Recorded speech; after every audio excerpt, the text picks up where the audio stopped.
All right, so we are back with another sixth list, and we got a special one here.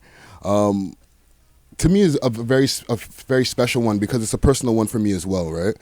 This is a gentleman that I've known for many years.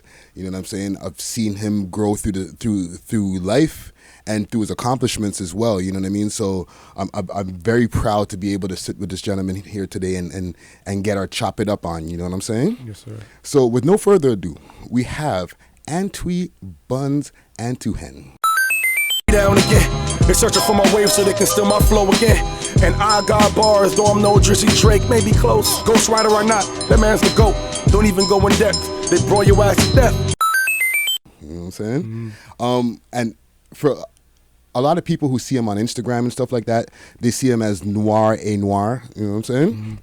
But let's get into that right away, okay? Before we get to the buns part. Okay, yeah. You know what I'm saying? So let's talk about Noir and that movement that you're championing, right?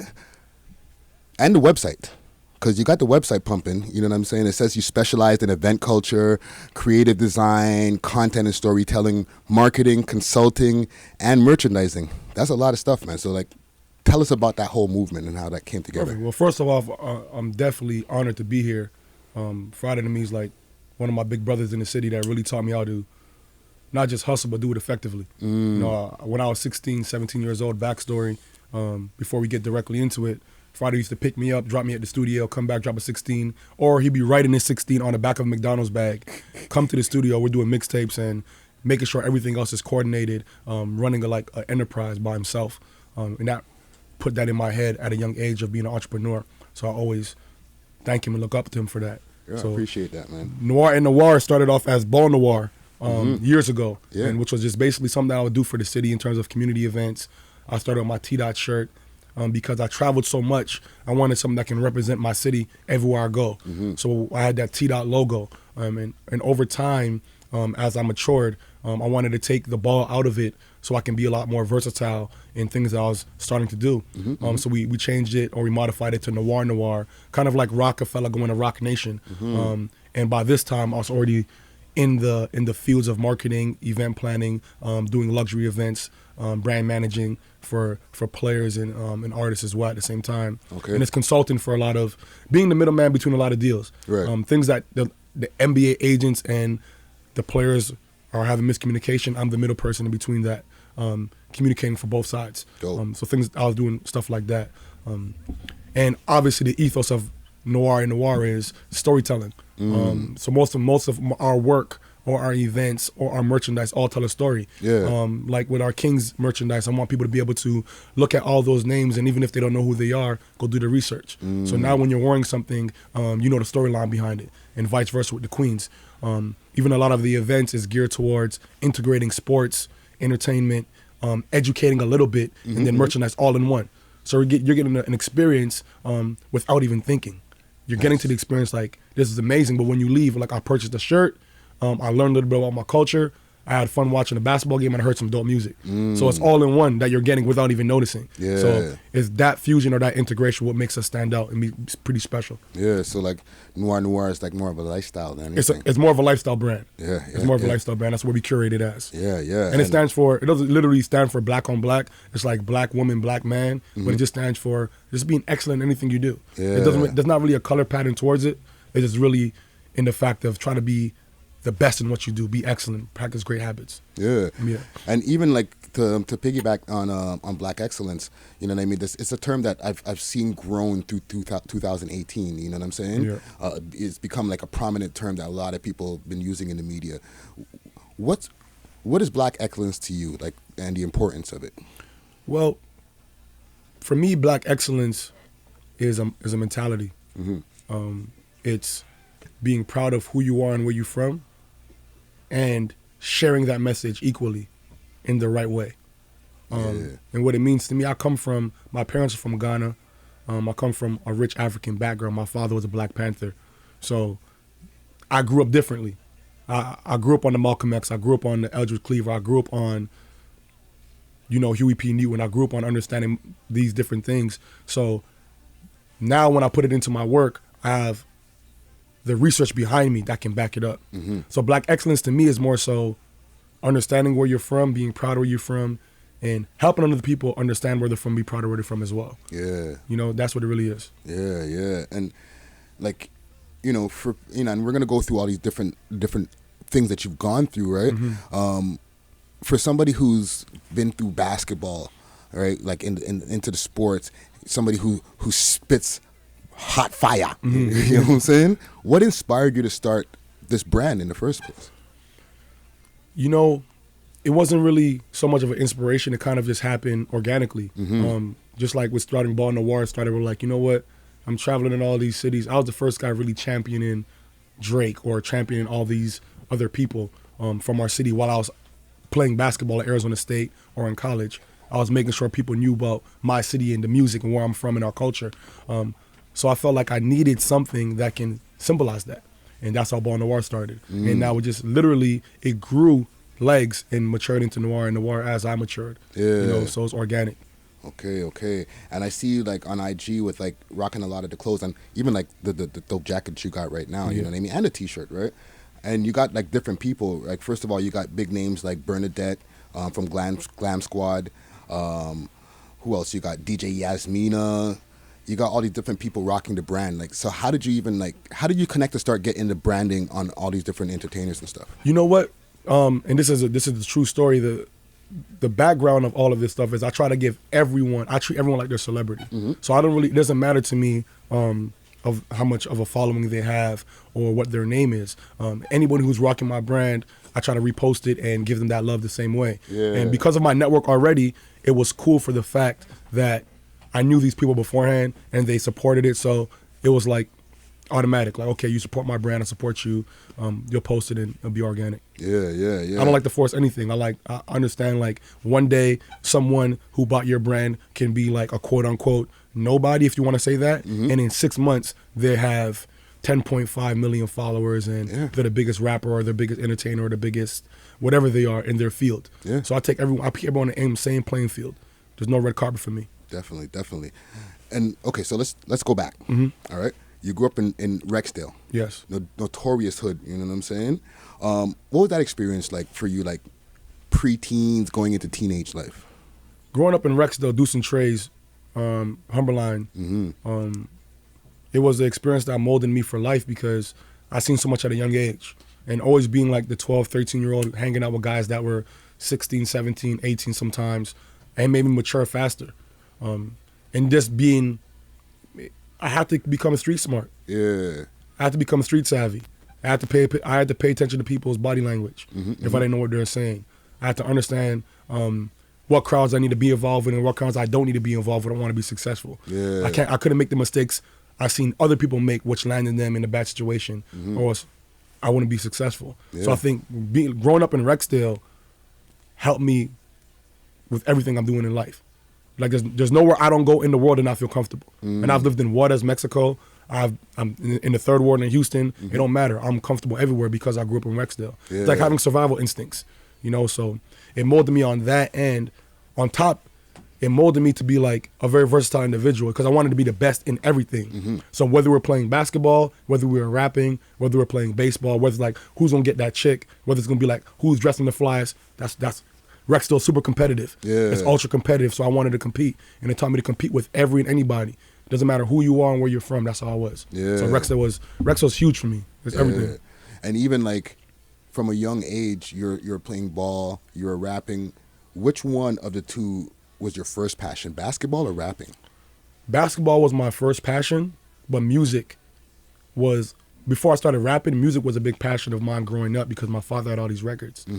He have every morning or every Sunday he's playing all these records from like Miles Davis, Marvin Gaye, James Brown was one of his favorites. And so we grew up in a musical household. So when New Edition and Bobby Brown came out, we was mimicking their moves in the house. Yeah. So I grew up in this level where I didn't even know I can rap because I used to be rapping all these other people's lyrics and memorizing it. My father one day was like, "Yo, how do you know all these guys' songs?" I'm like, "I don't know. I just listen to them and I memorize it." Yeah. Like you can do your own thing too. And that's when I developed that skill. So basketball was my first passion, but simultaneously, music always been there in my life. Yeah. Freaks keep calling, I try to block their number. They leave me voicemail saying, "Come home for the summer." Yeah. And it's only now that I understand to integrate the two. Yeah. Because to me, they're forms of entertainment. No, it's true. You know, so It's true. Yeah. And like, was it always something that you wanted to do, or was there anything you ever wanted to do before, like basketball or rapping? I was playing soccer at a young age, but I didn't have a passion to drive myself until I really seen like Isaiah Thomas and Michael Jordan on the court. Yeah. And then I really heard like Reasonable Doubt at a young age, and I'm like, I can be that. Yeah. I need to feel how he's feeling. Like I understood what he was doing, so those two things kind of drove me, and I knew it was never done. Like to be like a high level basketball player and be a high level rapper. Yeah. Never done. Period. So I'm like, I'm gonna do that. Yeah. If someone never do, I'm gonna do that. That's how I felt. And then you started playing ball in the States. Yeah. So how did that come together? Because I know you started playing ball for Arizona State, and prior to that, you're going to another school in Texas or something like that. Yeah, Trinity Valley. Right. So okay, tell us that story because I know the story. Yeah. But for the people who don't know, how did that whole thing come together? Because a lot of people don't get to go to play ball in the States from Canada. I mean, and growing up, it was like even my parents, even though they're super supportive, without even knowing, they thought this basketball thing was just a thing to do. It wasn't as glamorized as it is now because we didn't have that many people leaving Canada to go to America and go to the NBA at this time. So growing up, it was like people were like, you really can't get a scholarship. It was difficult. So I told myself I was going to get one. So I worked myself to be the #1 player in Canada for like the last 2 years of my high school. And I went to all these big time camps in America because I was doing really well on the court. Yeah. And from there, I built a lot of momentum and a lot of big time schools started recruiting me. From them recruiting me, I had some high level scholarship offers. I signed a scholarship to Rutgers University in the Big East. I couldn't go because of a clearinghouse issue with my paperwork and my transcripts. Okay. So that's when I had to go to junior college, the hard route, to Trinity Valley University. It's a 2-year school, but I graduated there in 1 year. I did all my work for one. I didn't come back home for 1 year, so I can have 3 years to play in Division I. And then I went to Arizona State to play Division I over there. Okay. And in that time, what was one of your most, like, because that's a big deal, right? What was one of your most memorable moments, being out there in Arizona? And quick side note, for the people who don't know, Arizona State was like, I don't know, I think it was the #1 party college in Playboy magazine or something like that, they said at one 100%. Point. So I was going to school, like in some of my courses, I have like 3 Playboy wow ladies in there. That's crazy. Yeah, it was #1 party school in the world for like 5 years. Wow. Crazy, amazing experience. My #1 experience probably, I have 2. One, a basketball experience when we played UCLA, they're a #1 team, like Jordan Farmer and all those guys. We were winning. I had almost a triple-double. And at the end of the game, Jordan Farmer went by me, hit a game winner. The next game we played was on the road against Oregon. I did the same thing, had a game winner on them. But it wasn't UCLA, so that was a memorable moment for me because I kind of redeemed myself. And that was my first year at the school. Yeah. So it was a memorable moment for me. And then another memorable moment for me is just throwing the amazing parties in Arizona State and having NBA players like Amari Stoudemire, Sean Mayer, and those guys come and show love at our events or whatever we're doing. Yeah. That kind of sparked it. I didn't even know what I was doing at the time, but now I know, like, okay, that sparked it since college. Like, being in that environment is what I'm doing now makes it so easy. Dope. Yeah. Dope. And there's a lot of other things that were crazy, but we can't discuss on the camera, so. That's pre-Instagram. Yeah. Right, yeah, pre-Instagram days. Right. Wow. As far as memorable moments, during that time that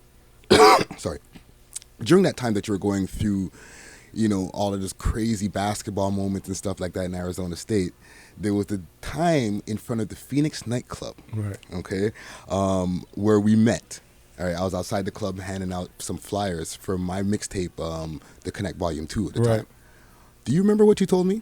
Yeah, I remember because I came back to the city. I was just about to go to Arizona State, and I was walking with two of my good friends, and I seen you out there. I remember I seen you before, and I'm like, "What you got?" And you're talking about music. I'm like, "I'm the best rapper in Toronto." Like, don't even worry. I don't even want to hear none of this. I'm the best rapper. And this is when everyone was out. I'm like, "I'm the best rapper." You're like, "What? You're not like, who are you? Like, who's doing?" I'm like, "All right, I'll spit something right now." Yeah. You know what I'm saying? So that's how we kind of built a relationship from there. Then the next day we went to the studio. Then the next day we dropped that song when it said what's that song we dropped? We actually went on the Connect mixtape when it said, I'm not Beanie Man, but I check me for the proper fixing. King of the battleground, the hood Phil Dixon. Hey. I'm the Messiah, Vada Messiah. Every chick on my roster look like Mariah. So that's what we. Then the next day we dropped that right away. It was and we started from there. Yeah. So exactly. Yeah. Right. I basically remade or I repressed the volume Connect Volume 2 mixtape, added an extra tune. We started recording the mixtape. Ghetto News / Deuces and Trays. That was crazy. With the newspaper cover. That was crazy. Right? And that back then, Project Bounce was going crazy. Right. The Hip Hop Canada message boards were going crazy. Right? So tell me that experience about flying back and forth from Arizona back to Toronto, Arizona back to Toronto. Yeah. Like, what were you going through in them times? I mean, a lot of people want to understand that part of the grind because I was really playing high-level Division I basketball. I was an NBA prospect. Guys were not leaving school. They were staying on campus to work on their game, work on their classwork. During my spare time, I was writing bars because I'm preparing to drop some music when I come back, not just for me, but for my hood. Yeah. This is like everything for these guys. Like, so I was focused on trying to balance the two. And it drove me. It gave me like an extra push. Yo, I'll roll with them scavengers. The replacement killers for 50 cents. Them little niggas will laugh at you. They from Jamaica, not Queens. Don Daughters. Top shotters. I rode the Kingston massacres. Don't. Yeah. Because I never ever wanted to lose touch with my city. Yeah. And that's why that first, after the Ghetto News mixtape, when we did the Welcome Deuce and Trays, that's probably the best mixtape I ever did. Because I put all of my heart and soul into that one. Yeah. You know, so it was difficult, but I liked it. I enjoyed that process of like, okay, you guys maybe can stay here and play basketball, but I got to go back to Toronto and continue my rap career. Yeah. You know, so it was a great process for me. And explain to the people, because like around that time, right? Because like while you're explaining it, it's bringing me back these memories and stuff, right? That's like 07, 05, those times, right? So what was the city like, the hip-hop scene in the city like? The hip-hop scene in the city was very, very, it started to become competitive, but those days in the hip-hop scene was about bars. Fake niggas wanna roll up. Nah, they ain't ready for me like teen mothers without a stroller. They wanna stick me for my dough, but I shoot first while it's still drawn like Van Gogh. Oh no. So you had like, what's that group name again? There are guys like Scandalous and those guys. It was Empire. Empire was there. You had, I think, JD Era from the Saga side, my guy. You had Lou Breeze was on the come up too at that time. Yeah. And then you had Drake just starting up with like Bishop Agrante, and I think JD, they had a little group going on or something like that. Wise Guys. And then you had other rappers like from Jungle and etc. You had Illy Ill and Payback, rest in peace, from Rex. So we had a lot of like competitive spitters. Yeah. Like if you couldn't rap in Toronto those days, I'm not saying anyone can't rap now, but those days you have to be able to spit. It was very confrontational. You see someone who can rap, and you know them, we might have to battle in the street. So the battle culture was heavy, whether it's in the music or you see each other on the street. Like Carabana weekend, we're going to Carabana knowing we have to battle along the whole strip. Knowing like if I see Scandalous, we have to battle Scandalous. Yeah. If we see JD, we have to battle. Like knowing in our mind, so be ready. That's what the rap scene was like in Toronto. Yeah. People gotta go back and do their hood Googles and stuff like that. For sure. You know what I mean? For sure. In 2012, when I came home, right, we did 2 collabo mixtapes, like right away, back to back. Instant Classics 1 and 2, right? What was going on in your life around those times in 2012? In 2012, I'd been out of school for I think 2.5 years. My last year at Arizona State didn't go as planned, so I didn't get drafted, and then I started playing pro overseas. But when you play professional overseas, it's more of a cutthroat business. Yeah. So I felt like the love for the game of basketball was kind of dwindling away, and then I've already kind of reciprocated some energy from the music side that I didn't want to put out. So like rapping at a young age and being pretty good and walking around with all of my friends and being with all of my friends, and even when I leave, they're carrying around this energy. When you come back to the city, it gets reciprocated. Yeah. So we're running into issues with people and just a lot of going back and forth. So where I was at in my life, I was really just trying to figure out a way that I can still do this thing that I love, but grow at it without being put in that box. You know, that's what it really was. Yeah. And like you mentioned the overseas playing pro, right? I remember I used to see on Instagram and stuff like that, because that's when Instagram was young. It was brand new, right? But I used to see you like in China and stuff playing ball and stuff. What was that experience like? You know what? Playing in China, playing in Lebanon, living in Juarez, Mexico, which is the crime capital of the world, for 2 years. Living in Colombia, in Santa Marta, in Barranquilla. These places, like, it's like another education. Yeah. It's like the game of basketball could take you so far, but learning people and understanding the universal language, which is body language, which is energy. I couldn't speak the language in a lot of these places, but people can feel my energy, and I can understand, like, well, maybe I shouldn't get into this cab driver in Juarez because he looks like he's trying to drive me to an alley where the cartel is at. Like, understand, like, you know what, he may not be good for me. Yeah. These things molded me for life, like, made me super cultured and diverse, and helped me in the business world as well. Like, it was the best experience ever. Like, I wouldn't trade it for anything. Like, even a better experience than being in the NBA.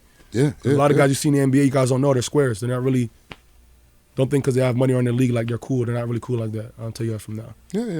Money don't make you cool. Don't make you cool. Like, they're not really, they don't really go like that. Yeah, you can come in a square, you get $1 million, you're still going to be a motherfucking square. Still a square. You're still a square. But I still got a lot of love for a lot of guys just saying some people just, the perception is not the reality. You have to understand that. But being able to travel around the world has, like, opened my eyes to everything. Like, even my opinions are not opinions anymore. There's always, it could be something different behind it. Like, give people a third chance. You know? So, Now, you're not, you don't play ball anymore, but you're still heavily involved in the basketball, just in the basketball culture and everything, right? So now, let me see what we have here. I see you're doing something called the Invite Only League. Right. Can you tell us a little bit about that? Perfect. I'm glad we touched on it. Invite Only League. Invite Only League is something I started over this year with a couple of other like-minded friends. But I'm leading the charge in getting the top prospects in different cities. We're starting off with Arizona, and not just getting the top prospects, grooming them in a way that we're giving them the codes or some information that they wouldn't get from just their coaches. We're bringing in NBA Hall of Famers to speak to them. We're giving them NBA combine testing. We're kind of polishing their game at the same time, but getting them ready to transition from high school to college and from college to the pros, whether it's the NBA or it's professional life, period. Sick. So we're doing it. I'm not saying no one has ever done it, but we're doing it with exclusivity, right? We're just getting 20 to 30 guys. We're not getting a group of 100 and saying you have to pay this. There's no fee. It's kids we want to work with, you know, and there's no media. We shut the media out. So just us and the kids, and we're giving them a network where they can have a mentor. It's really a mentorship. Now they know anytime they want, they're going through a rough time, they may not want to talk to their coach, they may not want to talk to their mom, they may not want to talk to their teammate, they can call me, they can email me. Like, this was I'm going through, big bro, like, I need some help, I need some advice. We're just giving them some resources in a channel where they can reach out to. Because it's difficult having a lot of pressure on you at 16, 17 years old to perform every single day. Because your family's depending on you to get to college and then get to the NBA. So we're trying to give them some resources to kind of relieve some of that pressure. That's what's really for. That's dope, man. That's super Appreciate dope, man. Okay, so, like, even with all of that, right?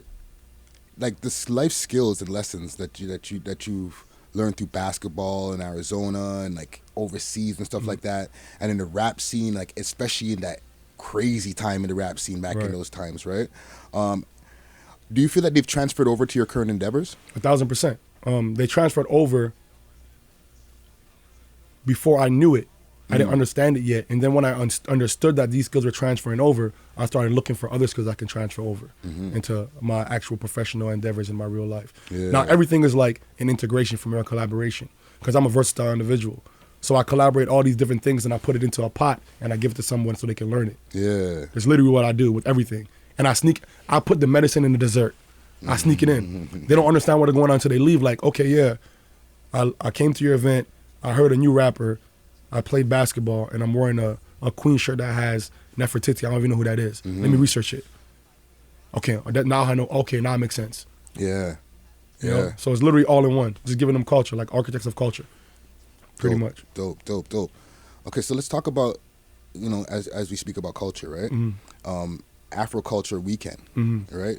Specifically in Houston, there was the one that you did in July with the Noir event, right?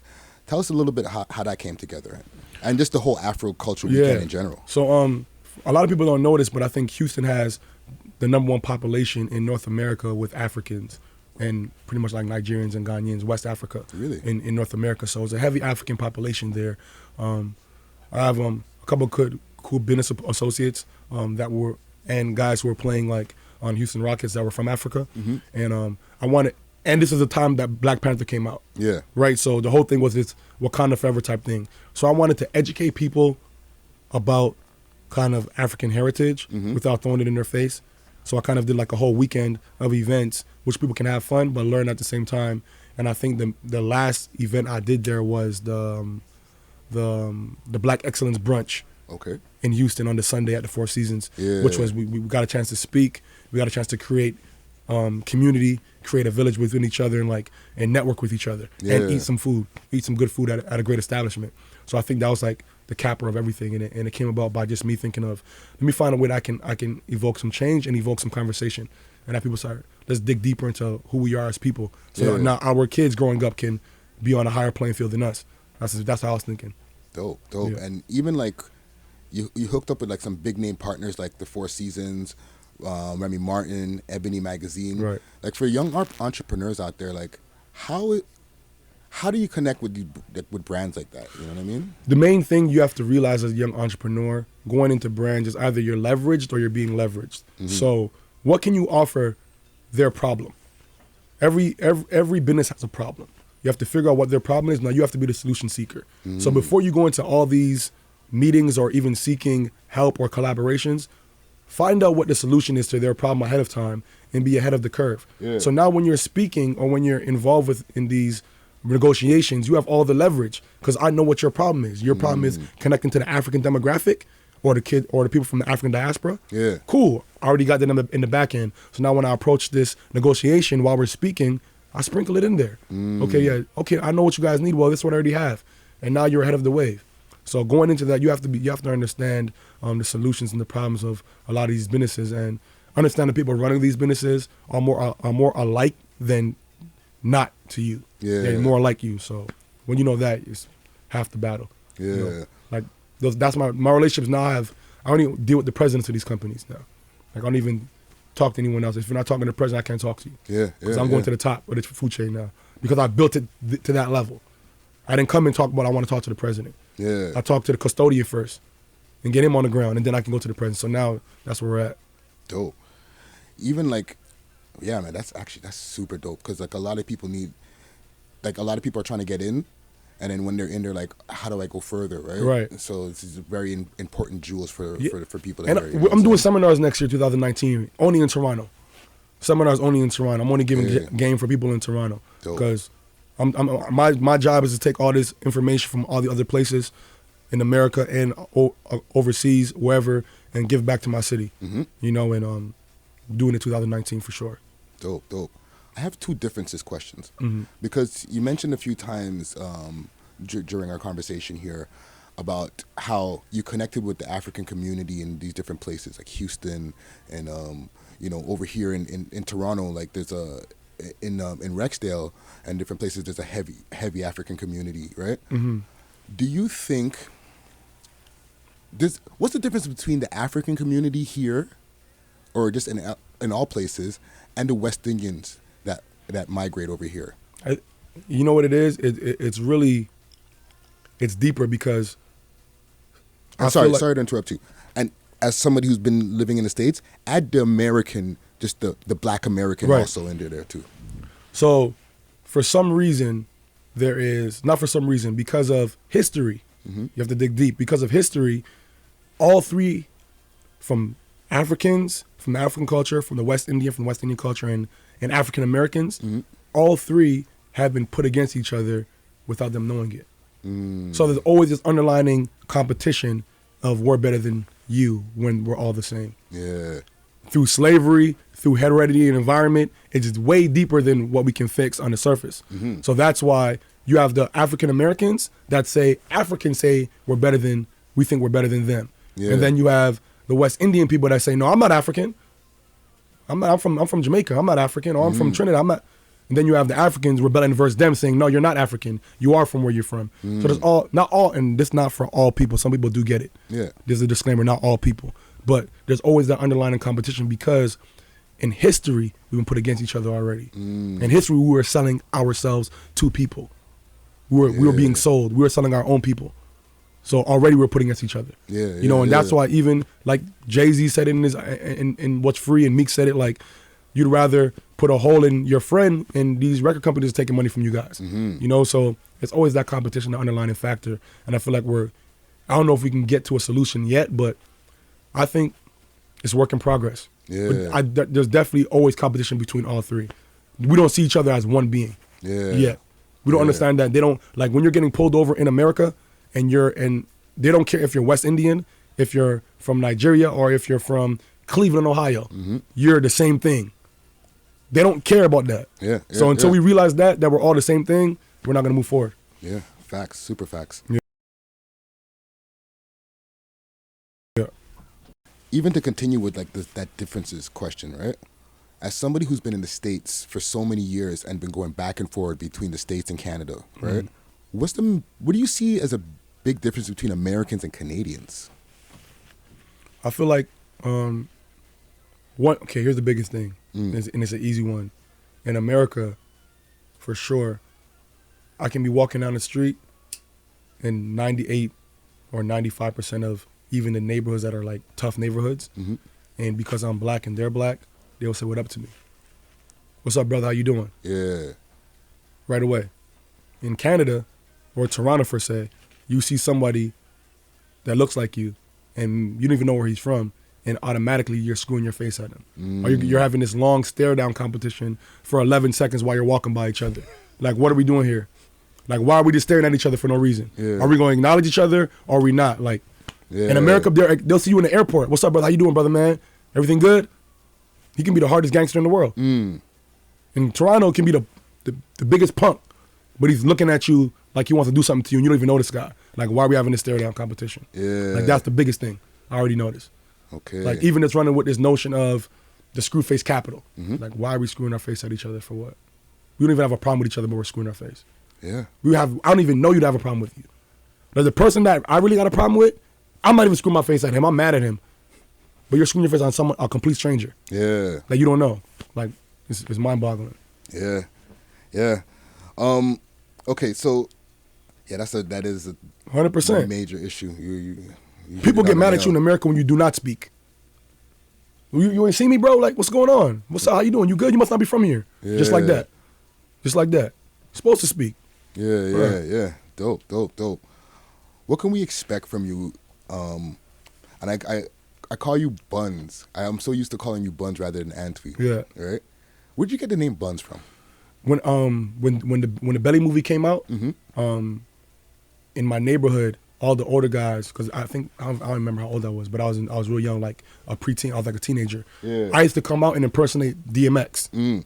How he used to act. I knew the movie like verbatim. So I used to come out every single day and be like, put a little bit in the bag. Every single day I was doing that impersonation, like, yo, where Buns at, man? Or to be like, we don't want Tweety today, we want Buns. Be Buns today. And that, like, it went from that being like that to being on the basketball court. Like, when I used to like not be playing with my bros, would be in the crowd like, you got to turn into Buns. Then I turned into that character, kind of like Kobe at the Black Mamba. And then when it comes to like a rap battle, it was like, you got to be Buns today. That aggression, that alpha male, that dominant figure that he just don't care. He don't give a fuck. Like, whatever, we're winning by unapologetically, we're going for it. That's what Buns meant to our community. So that's what, like, yo, you're Buns. Like, that's you. So that's where it came from. Sick. When I met DMX in Arizona, I told him, like, I'm running around, they call me Buns. He's like, all right, that's cool, that's what's up. Just left it alone. I'm like, all right, cool, whatever. I thought he was going to acknowledge me or something. Like, all right, that's what's up. All right, whatever, cool. He was just like, whatever. He was on some next shit. Right. Free X. Free X, you already know. What can we expect from you in 2019? 2019, what you can expect from me is a lot more collaborations, or I want to call it luxury events, or events that are fitted for the culture. That's going to move the culture forward. I did a lot of groundwork and foundational work to acquire a lot of big time, or you want to call it, in the corporate world. And now I have enough leverage where I can now connect the middle class or the lower class with the middle class and the high class in one event. Kind of fuse it together. And doing a lot more stuff like on a higher level when I'm doing like a basketball event, having a music festival with it to cap off the weekend, like doing stuff like that, collaborating with other clothing brands. I just got a collaboration with Champion. So like finding different ways to like move the culture forward that no one's ever done before. Yeah. Like I'm not trying to reinvent the wheel, just trying to add a couple new spokes and like motivate the guys from Toronto. Like let's get out here and get it and make some plays. Dope. Yeah. Last question I have for you. For somebody who you know, at a young age, you've gone through so many different experiences, right? Sports, entrepreneurship, spitting bars, right? What advice can you give these young cats coming up?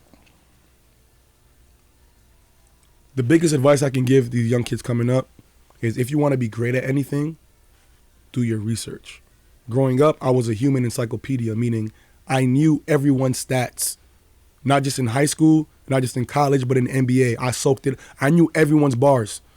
The second a Nas album came out, when Friday first gave me that Mos Def album, I knew Sex, Drugs, and Money. I knew every bar because I was really into this thing. Like, if you're really into something, do all your research. Be engulfed in this stuff. Make sure you live it. Make sure it's part of you. Make sure it's part of your ethos. Make sure you wake up thinking about it and how you can be this person that no one's ever been. Because if you're not, you're half-assing. You might as well do something else. Because if you're not, I know everyone who's extremely successful, they live what they do. Yeah. Like when it comes to this music stuff, I lived music. There wasn't no album that I couldn't hear for 2 days and I didn't know almost every lyric. And if I didn't know the lyric, I was mad at myself. Yeah. I'd play it back till I know every single lyric of every album. That's just me. Like, I knew everyone's numbers. I knew every stat. I knew what Vince Carter averaged. I knew what Tracy McGrady was averaging. I had a solution on how we can get better. That's how I was thinking. So that's the advice. Like, do your research. Like this year alone, I read 60 books. Not all of them were on entrepreneurship, but all of them will help my entrepreneur endeavors. Yeah. Because now I'm quoting books when I'm going to these meetings. And automatically we're put on a different pedestal now. Okay, I'm talking to a brother that knows something. Yeah. When I'm quoting Michael Gladwell, they're like, okay, who we talking to now? Yeah. You know what I'm saying? So I read 60 books not to be cool, but I want to know what I'm talking about. I want more experiences. I want to have more knowledge, more information that I can feed back to these people when I want to go in with leverage. You know, I want to see other people's life stories that are very synonymous to mine. Yeah. Like it wasn't serendipitous that I'm like, okay, let me read 60 books. I was seeing it everywhere. All these conversations with people like, yeah, you got to read 60. The average millionaire reads 60 books in a year. I'm like, what? I'm here just listening to music all day. I'm in the plane with all this time, and everyone in first class got a book. I'm the only one with my headphones on. Okay, I figured it out. They're trying to get as much knowledge as they can before they get off this plane. You know, using their time wisely. So let me do the same then. And now the conversations are different. When I walk into the plane, the guy next to me, prime example, a guy that I met who's the vice president of Verizon, when I was sitting there reading the book, he asked me about the book I was reading. It was The Monk Who Sold His Ferrari. I'm like, this is the book. He's like, it looks like a great book. I'm like, yeah, matter of fact, I'll give it to you. I just finished reading it. He's like, take my card. We have a great relationship now. Yeah. I can do anything I want through that relationship because of reading and understanding and being able to code switch. I can go to the hood and talk with the kids. I can go to the corporate office and talk corporate. I can go in the booth and I can rap. There's nothing I can't do. I'm able to code switch because I gave myself these skills. Enhancing my soft and hard skills because I wanted to. Yeah. You want to have this. A lot of people see people who are successful and think like they just got it overnight. This shit is a process. This shit didn't happen overnight. So that's the biggest thing. You got to be able to code switch. Got to be able to code switch. Yeah, If you can't code switch, you're not really doing nothing. Like I can go to the strip club all night and I can wake up in the morning and have a meeting with Ebony Magazine. And they'll never know where I was at. Just to say the least. You know what I'm saying? So you got to be able to do that. Hey, with that, that's. I think we should end it on that right there. Yeah, let's end it. I need to spit some bars, man. I want some bars. Hey. I need to spit some bars, man. Please. We're going to give the people some bars, Give me some just a couple bars. That's it. You know what I'm saying? Just for my people, like, we went double platinum in the hood for Welcome Deuce and Trey, so I know people, I need to give something to the people, at least something small. Something light. AWOL's a team? AWOL's a team. It been a team. Hey. You know what I'm saying? It been a team. We ain't leave since. Yes. Yo, thank you for chopping it up with me here. You know what I'm saying? Antwi BUNZ Atuahene, you know what I'm saying? Thank you for having me, man. Definitely a pleasure. Yes. For sure. 6 views.